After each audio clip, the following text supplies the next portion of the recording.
So as we are talking about this particular hardness test, so this is the very another kind of important type of a mechanical property, and that is having another kind of a consideration as we discussed, that it particular regis the material particular enabilize or enable the or identify the particular material resistance to localized plastic deformation, that is in the form of small dent.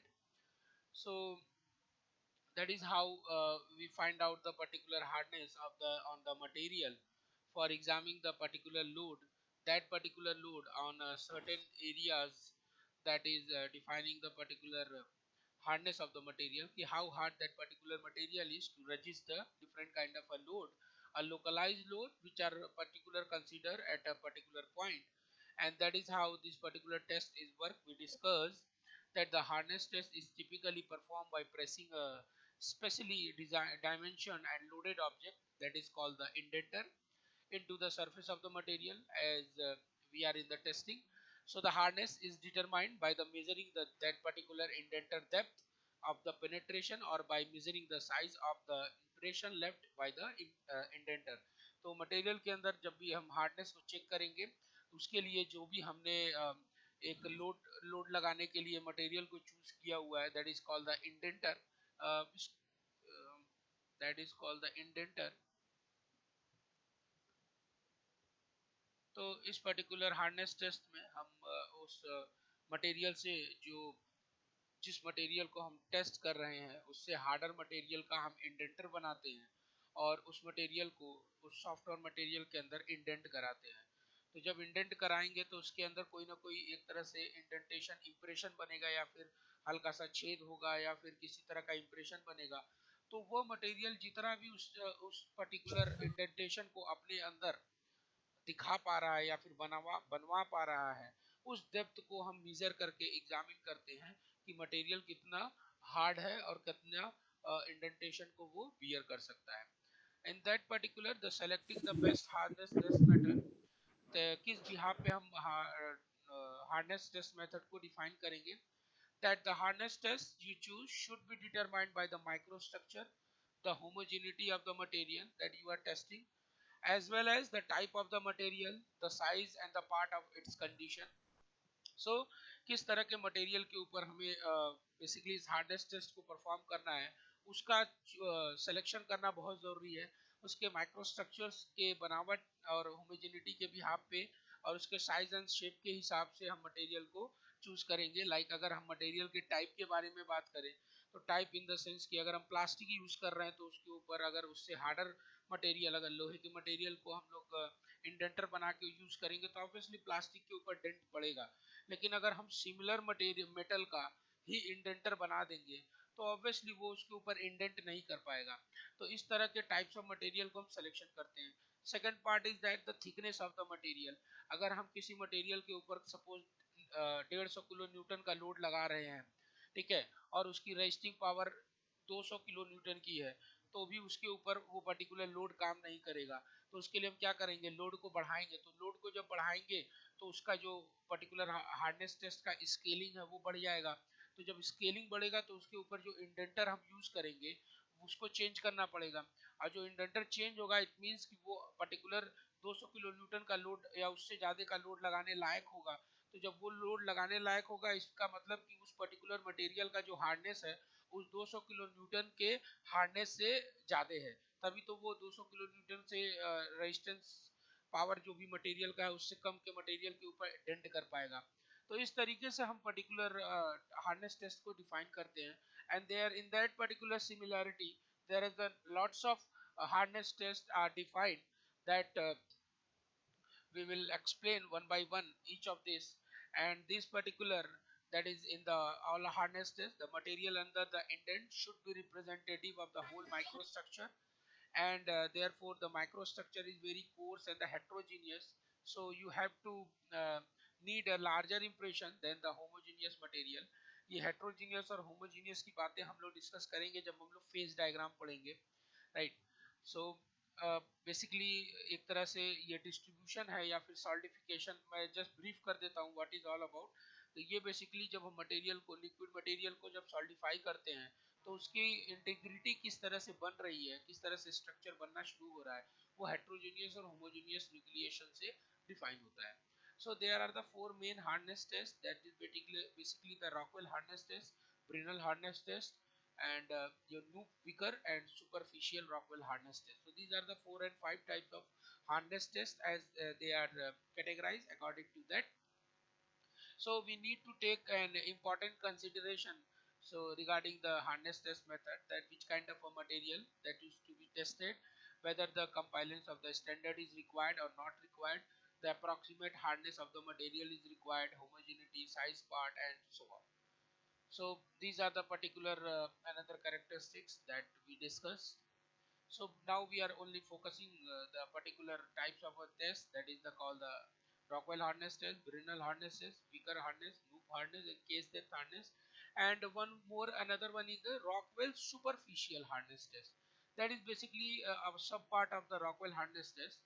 So these are the basic kind of hardness test that we will perform. और हर एक test का एक अलग अलग importance है. उस importance को हम लोग डिस्कस करेंगे, क्यों इनको इतना कैटेगराइज किया गया, एक ही टेस्ट से क्यों नहीं परफॉर्म कर दिया गया सबके ऊपर.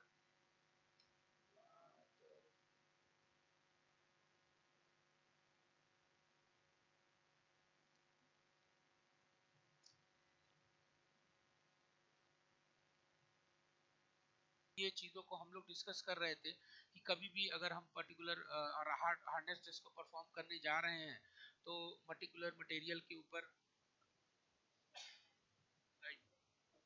तो क्या क्या कंसिडरेशन लेना होगा. So there are the following sample characteristic should be consider while selecting the hardness testing. तो जो भी हम स्पेसिमेन लेंगे उसके कुछ कंसिडरेशंस होंगी, उसके बिहाफ पे हम रॉकवेल हम हार्डनेस टेस्ट को चूज करेंगे कि किस तरह के हार्डनेस टेस्ट को हम इसके ऊपर अप्लाई करें, बेसिकली किस तरह की लोडिंग हम इसके ऊपर अप्लाई करेंगे. ठीक है ना. रॉकवेल अलग अलग तरह के रॉकवेल हार्डनेस टेस्ट हैं, तो वो बेसिकली इंडेंटर के साइज और उनके ऊपर उनके थ्रू जो लोड मटेरियल के ऊपर लगाना है उसके हिसाब बिहाफ में कैटेगराइज है. उसकी अभी हम लोग आगे डिटेलिंग देखेंगे क्या है वो. So these are the basic consideration, that is the material types, shape and size, thickness, scale, and so on. So these are the particular consideration that we need to taking care of that, and for that we are considering. So ये particular consideration जो भी चीजें हैं उसके behalf पे there are the lots of hardness testing methods. So these test method basically are the different kind of Rockwell hardness, Brinell hardness, Wicker hardness test, Knoop hardness test, case depth hardness, and one is more that is not included here, that is called the Rockwell superficial hardness test. These are the defined as per the load applied and that particular load which is related to the indenter as well, so shape and size of the indenter as well according to the load applied on the specific material. So इसके behalf पे load किस तरह का apply करना है material के thickness के behalf पे, उसको हम लोग इन तरह के डिफरेंट डिफरेंट तरह के टेस्ट को परफॉर्म किए हुए हैं. सो आप इस पर्टिकुलर चार्ट को देख सकते हैं. That chart is representing basically the indenter and their shape and size, and also showing the maximum load that is applying on that particular by this particular methods. So and that is the last in the last that particular showing, that is how you can find out that there is Brinell hardness and the Wicker hardness, Knoop hardness by these particular formulas to calculate the depth of penetration inside the material. तो basically ये जो आपको chart दिख रहा है ये अलग अलग टेस्ट के स्पेसिफिकेशंस के बारे में है कि जो भी टेस्ट है उनके ऊपर वो किस तरह से कैटेगराइज हैं मटेरियल, जो हमने कंसिडरेशन लिया था टेस्ट को परफॉर्म करने से पहले कि मटेरियल की शेप एंड साइज कैसी होनी चाहिए, मटेरियल की बनावट क्या है, मटेरियल का थिकनेस क्या है, किस शेप एंड साइज में मटेरियल है, कितना देर तक पेनिट्रेशन को पेनिट्रेट करा सकेगा, तो उसके अकॉर्डिंगली हम मटेरियल को बेसिकली टेस्ट को पर्टिकुलरली चूज करते हैं. तो उसके बिहाफ में ये सारी चीजें हैं. So one thing I want to mention that, so this is the particular scale that is defining the various kind of a load and the indenter shape and size. So before that proceeding, I just wanted to explain one of the very basic hardness test. that is called the Rockwell harness test. After that we will proceed for the that particular understanding of that particular chart, that how that chart is to be performing. So the Rockwell harness test is the most common method that is utilizing in the particular checking the hardness of the material. ये बहुत ही common hardness test है जिसको perform किया जाता है industry level में, laboratory level में, और बहुत ही इजी टेस्ट होता है। इसको परफॉर्म करने का जो मेथड होता है बहुत ही इजी होता है। And there are the different kind of several scales that may be utilized from possible combination of the various indenter and the kind of a different load which permit the testing of virtually all metals and the alloys as well the polymer. So हर तरह के material के ऊपर भी इसको test किया जा सकता है, पॉलीमर के ऊपर भी टेस्ट कर सकते हैं। So there are the different kind of indenter that is utilizing for performing this particular test. As you can see in this particular figure we have the conical shape indenter. So indenter basically काम क्या होता है, dent करना, किसी के अंदर छेद करना। ठीक है, तो वो छेद कैसे होगा, उसके ऊपर नुकीला सा, उसका एंगल जब नुकीला होगा तभी वो पेनिट्रेट कर पाएगा। ठीक है, लेकिन इस पर्टिकुलर मटेरियल की भी हार्डनेस इस मटेरियल के रिस्पेक्ट में ज्यादा होनी चाहिए, तभी तो वो उसके ऊपर इंडेंट कर पाएगा। अगर इस मटेरियल की हार्डनेस अगर ज्यादा हुई और इसकी लोअर हुई तो क्या होगा, ये पर्टिकुलर मटेरियल इसको अपने अंदर पेनिट्रेट होने नहीं देगा। तो इन सब छोटी छोटी चीजों का कंसिडरेशन हमें लेके चलना होता है। On that we have different kind of that particular hardness scale, and that you can see from this particular that that particular Rockwell hardness is basically defined on the various scale, that is the A, C, D, B, F, G, E. So how that particular thing is happening, as you can see in this particular scale, that is defining the indenter and the major load that is applying on that according to the thickness and the dimension of the material. So अगर हमें 60 kilogram का load लगाना है किसी material के ऊपर, तो हम ए स्केल के रॉकवेल हार्डनेस टेस्ट को परफॉर्म करेंगे और उसमें डायमंड शेप इंडेंटर को हम यूज करेंगे। अगर हम किसी मटेरियल के ऊपर 100 किलो न्यूटन का लोड, मेजर लोड लगाएंगे, तो उसका जो इंडेंटर का साइज होगा, शेप होगा, वो पर्टिकुलरली बॉल शेप में होगा। As you can see here that particular ball shape indenter, and that is utilizing the scale B. B is related to the ball, B is related to the B scale, and that particular again अगर किसी के ऊपर 150 kilo Newton का load लगा रहे हैं तो वो C स्केल के रिस्पेक्ट में हम परफॉर्म करेंगे, और उसके बिहाफ पे हम जो इंडेंटर यूज करेंगे वो डायमंड कोन शेप में इंडेंटर यूज करेंगे। तो इस तरह के स्केल से हम डिफाइन कर पाते हैं कि मटेरियल के ऊपर किस तरह का लोड हम लगाएंगे as per the thickness of the material, as per the shape and size of the material। ठीक है ना। So with this system the hardness number is determined by the difference in the depth of penetration that resulting from the application of an initial minor load followed by the larger major load। Okay, so the utilization of this particular minor load enhance the test accuracy and the test accuracy on the basis of the magnitude of the both major and the minor load, that is particular the test accuracy is to be defined, and because of that particular major and the minor loading, the Rockwell hardness test is basically divided into two categories, that is the Rockwell hardness test and the superficial hardness test। And that particular minor load for the Rockwell hardness test, basically हम इसमें जो minor load लगाते हैं वो 10 kilo Newton का load लगाते हैं, जो और बेसिकली जो मेजर लोड होता है वो 60, 100, 150 इस तरह से हम लोग मेजर लोड को अप्लाई करते हैं। सो जो ईच स्केल बेसिकली जो that is representing the letter of alphabet having the listing corresponding to the indenter and the load, as you can see in this particular figure, that particular chart which is showing that particular types of loading that material is bearing. And in the case of superficial, the test have the minor load is approx about the 3 kilogram minor load, और उसके ऊपर जो major load लगेगा वो 15 kilo, 30 kilo, 45 kilogram का major load होता है, और उसके स्केल को हम लोग एन, टी, डब्ल्यू, एक्स और वाई के रिस्पेक्ट में डिफाइन करते हैं। ठीक है, ये इसमें basically N, T, W, X और वाई के रिस्पेक्ट में हम सुपरफिशियल रॉकवेल हार्डनेस टेस्ट के स्केल को डिफाइन करते हैं। तो कितना माइनर लोड है, कितना मेजर लोड है उस मटेरियल के ऊपर, इस डिफरेंस के बिहाफ में हम कैलकुलेट करते हैं कि मटेरियल का हार्डनेस लेवल क्या है। So when specifying the Rockwell and the superficial hardness, both hardness number and scale symbol must be indicated। जब भी हम किसी पर्टिकुलर टेस्ट को परफॉर्म कर देंगे, तो जैसे कि आप देख रहे हैं कि स्केल को हम लोग डिफाइन कर रहे हैं यहाँ पे, तो जब भी उस पर्टिकुलर मटेरियल के ऊपर हम लोग टेस्ट को करेंगे तो इस तरह के, that is H R, that is the Rockwell hardness 15N, that means that is the load which is applying on that particular material is 15 kilogram, that is on the N scale, that N scale is containing the diamond coal।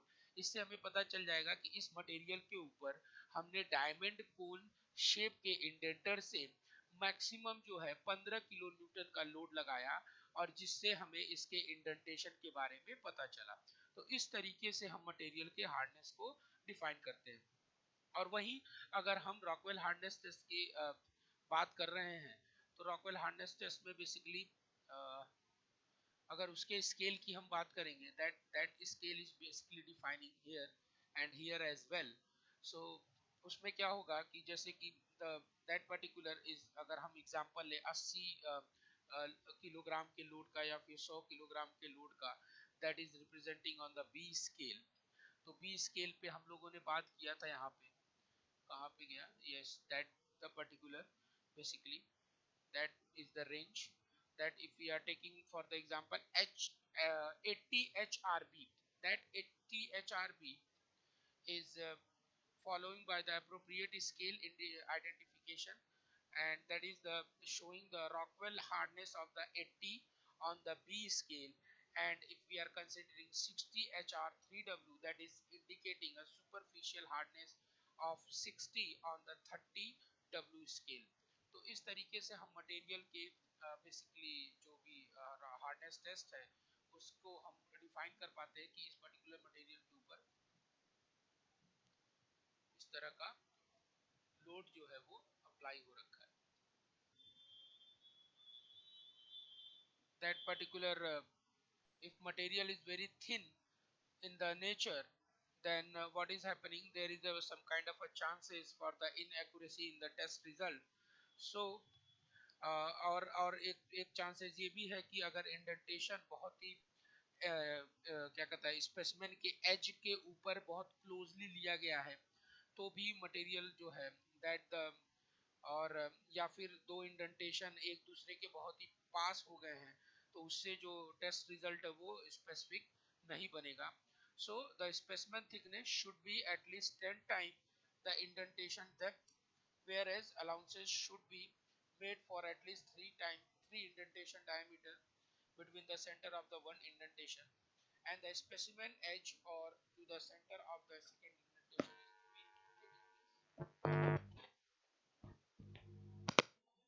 right?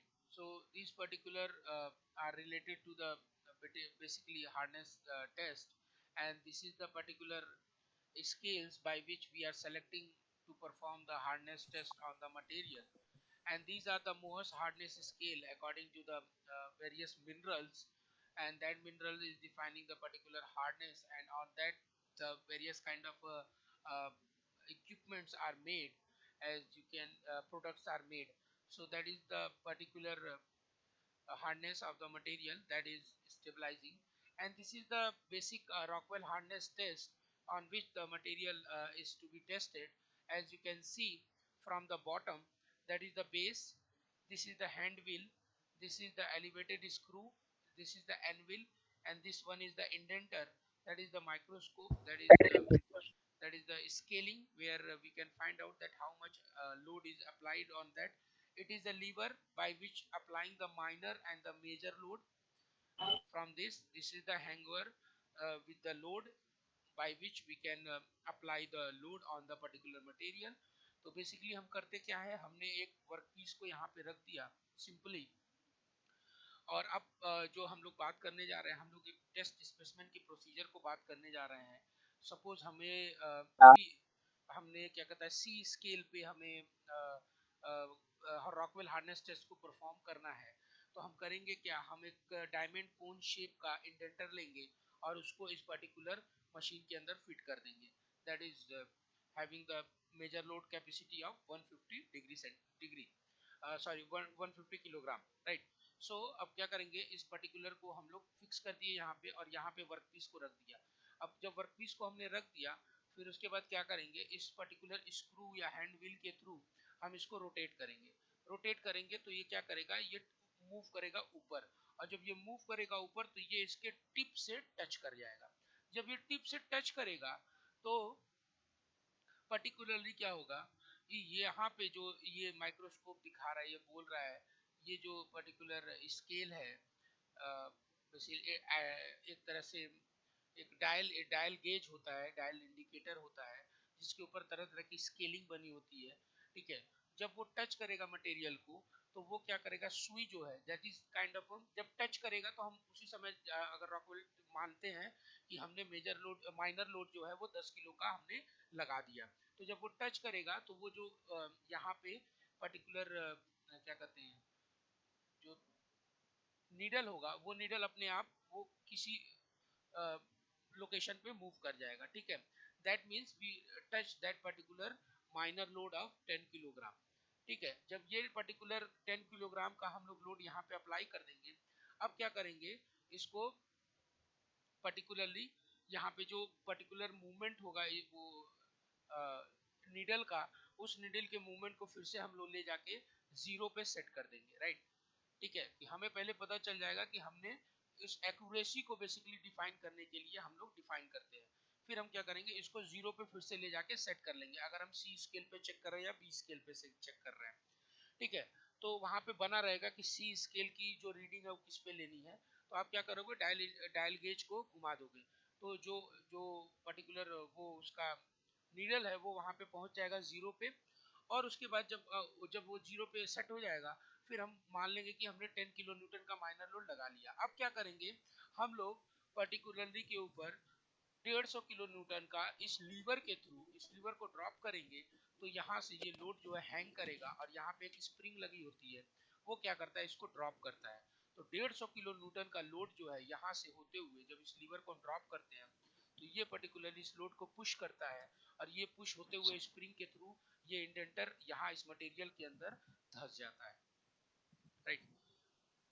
ये particular indenter इस material के ऊपर धंस जाता है, और जब ये धंसता है तो इसके ऊपर एक इम्प्रेशन सा बनता है, ये इम्प्रेशन आप यहाँ पे देख सकते हैं, लाइक दिस। ये एक सिंपल प्रोसीजर है इस पर्टिकुलर टेस्ट को परफॉर्म करने का। इस तरीके से हम इसको माइनर लोड लगा के इसके ऊपर फिर मेजर लोड को अप्लाई करते हैं, ठीक है। और ये एक बेसिकली फोटोग्राफ है उस पर्टिकुलर रॉकवेल हार्नेस टेस्ट का, जिसको हम लोग डिफाइन करते हैं। So that is how we performing that particular Rockwell harness test, and this is the very fast harness test method that is developed for the production control with a direct readout and mainly used for the metallic material, and that is the Rockwell harness HR number is calculated by measuring the depth of the indent after an indenter has been forced into the specimen material at a given loading. So on that behalf, we are particularly defining that how much depth of penetration is happened on that particular material.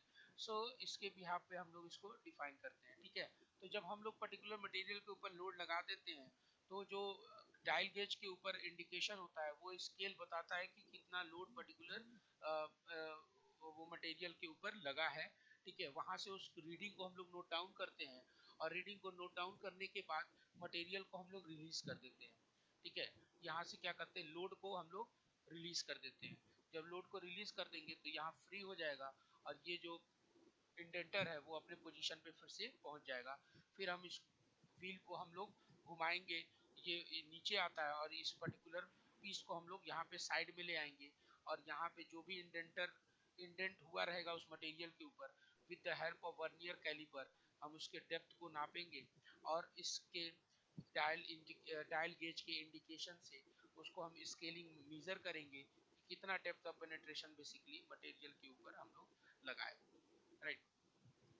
तो basically यहाँ पे जो dial gauge basically बताता क्या है कि material के ऊपर मैक्सिमम लोड अप्लाई हो चुका है, ठीक है ना, और इससे ज्यादा लोड आप उसको टाइट नहीं करेंगे। तो जब लोड लगाने का एक चीज मैं भूल गया बीच में बताना, कि जब हम इसके ऊपर हम इसको अप्लाई कर रहे हैं बेसिकली, तो जब लोड अप्लाई कर देते हैं तो इस हैंड व्हील के थ्रू ही इसको हम लोग टाइट करते हैं बेसिकली, ठीक है। ये तो इसमें आके डेंट कर जाता है, इस हैंड व्हील के थ्रू ही हम उसको टाइट करते हैं। जब टाइट करते हैं तब ये पर्टिकुलर जो इसके जो नीडल है वो मूव करता है, और जब नीडल मूव करना बंद कर देता है इट मींस कि हमने इसके ऊपर मैक्सिमम लोड लगा दिया है। That the point I forget to mention that how that particular indication of that particular dial gauge is working। तो ये पर्टिकुलर डायल गेज वही बताता है, ठीक है। तो जहाँ पे स्केल जहाँ पे वो पर्टिकुलर कर्सर है या फिर सुई है उसकी रुक जाएगी मूव होना, वहां से हम उस स्केल को वहां पे हम उस टेस्ट को रोक देते हैं, और जो डिफरेंस होता है उस स्केल का, उस डिफरेंस से और जो माइनर लोड लगाए हुए हैं उसके डिफरेंस को हम लोग मेजर करते हैं, कैलकुलेट करते हैं, और कैलकुलेट करने के बाद हम पर्टिकुलर मटेरियल के हार्डनेस को आइडेंटिफाई कर पाते हैं कि ये मटेरियल की हार्डनेस कितनी है। सो इस तरीके से ही हम तरह तरह के हार्डनेस टेस्ट को परफॉर्म करते हैं। As per the thickness of the material we choose the particular test, or and as per the requirement of the material we choose the particular type of indenters, and that we have we are perform a various kind of a test, as we have the first a very basic the Rockwell harness, as you can see, that is having the diamond cone shape indenter, and that particular another one is the that particular Rockwell diamond cone shape is related to the scale ACD, that is having the maximum load carrying capacity 60, 150 and 100, and BFG is containing the steel ball diameter, that is having the load as well the 100, 60 and 150 as well, and on that behalf we can perform the various tests on the material according to the thickness of that particular material. So on and another kind of a test, that is Brinell harness test, Beaker harness and loop Beaker test, that is all related to this procedure as well, but according to the thickness of the material we choose. And in that particular the Brinell harness test is the very vast utilization, because it is the having the maximum major load carrying capacity, that is the 500, 1500 and 3000 kilogram load. So on that behalf of loading, we are categorized this particular harness test into the DT. When we are applying this kind of a load, major load on the material, some material have the tendency to break down at that particular level. So on that behalf, we can identify these particular things, and performing the various kind of hardness test on the materials. So this is all about from this about the Rockwell hardness test and the other hardness test.